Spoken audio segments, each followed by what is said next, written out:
उत्तर प्रदेश के हाथरस में हुई निशा वाल्मीकि की बलात्कार के बाद नृशंस हत्या के खिलाफ बेगूसराय में बहुजन मुक्ति पार्टी ने गुरुवार को जिले के मुख्यालय स्थित समाहरणालय के दक्षिणी द्वार पर धरना प्रदर्शन किया और कार्यक्रम के दौरान शामिल लोगों ने जमकर नारेबाजी की।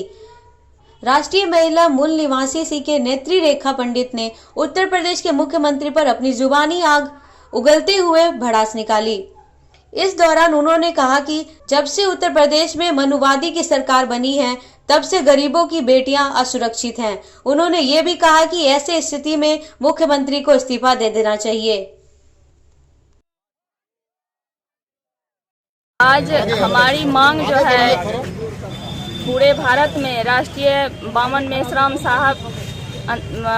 मेश्राम साहब के द्वारा बहुजन क्रांति मोर्चा के बैनर तले हम लोग पूरे भारत के पूरे मुख्यालय पर आज जो हम धरना प्रदर्शन कर रहे हैं, ये हमारी जो मांग है हाथरस के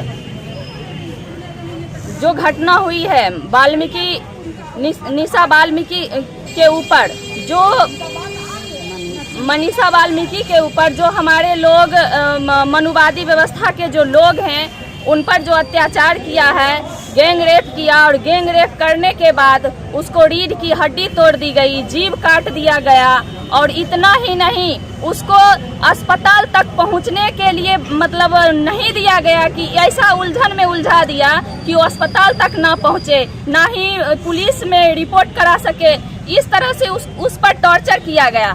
एक ही आज जो है मान के चलिए एक ये आज की घटना नहीं है। जब से मनुवादी व्यवस्था के सरकार हमारे देश में प्रवेश किए हैं, हमारे देश में जब से कायम है सत्ता पर, तब से हमारे बेटियों को एक मनीषा वाल्मीकि ही नहीं, इसके तहत जितने भी हमारी उसमें भी चार लड़कियों के साथ गैंगरेप हुआ और उसको किसी को पांव तोड़ दिया गया तो किसी को रीढ़ की हड्डी तोड़ दी गई। ये कब तक होता रहेगा? हम लोग कब तक सहते रहेंगे ऐसा अत्याचार? और मनुवादी व्यवस्था के सरकार जो है कब तक हम पर अत्याचार इस तरह से करता रहेगा? हम ये आप लोगों के द्वारा ये पूछना चाहती हूँ कि हमारी महिलाएं हमारे ही देश में, क्या इस देश में महिलाओं का कोई अस्तित्व है या नहीं है? हमारी बेटियों का कोई अस्तित्व है या नहीं है? कहते हैं बेटी बचाओ बेटी पढ़ाओ, लेकिन ये कहने के लिए है या बचाने के लिए या पढ़ाने के लिए? हम ये क्वेश्चन उनसे पूछते हैं आपके द्वारा से। कहने का मतलब हमारी जब बेटियां घर से निकलती है, जब IAS IPS कंप्लीट करती है, उस पर अत्याचार कर दिया जाता है। डॉक्टर बनती है तो उसको भी गैंगरेप करके जला दिया जाता है। लेकिन ये क्यों, ऐसा क्यों किया जाता है? क्योंकि हम अपनी बेटियों को स्कूल जाना छोड़वा दें, हम अपनी बेटियों को शिक्षा देना बंद कर दें, हम अपनी बेटियों को और भी अन्य कार्य में करना बंद कर दें। इसका मतलब ये है कि लोकतंत्र नहीं, ये मनुवादी का तंत्र यानी मनुस्मृति जो है वो मनुस्मृति लागू करना चाहता है या लागू कर दिया है इनडायरेक्ट रूप से।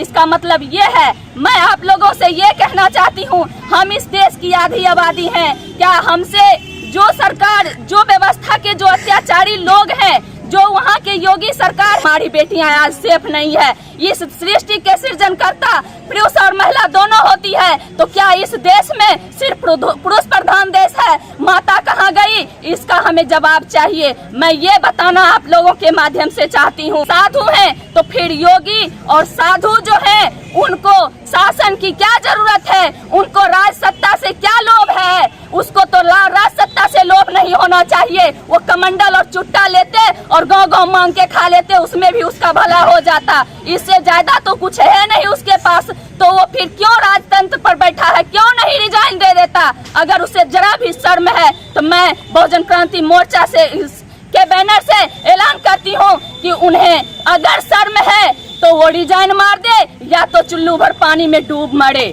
पंडित, राष्ट्रीय मूल निवासी महिला संघ।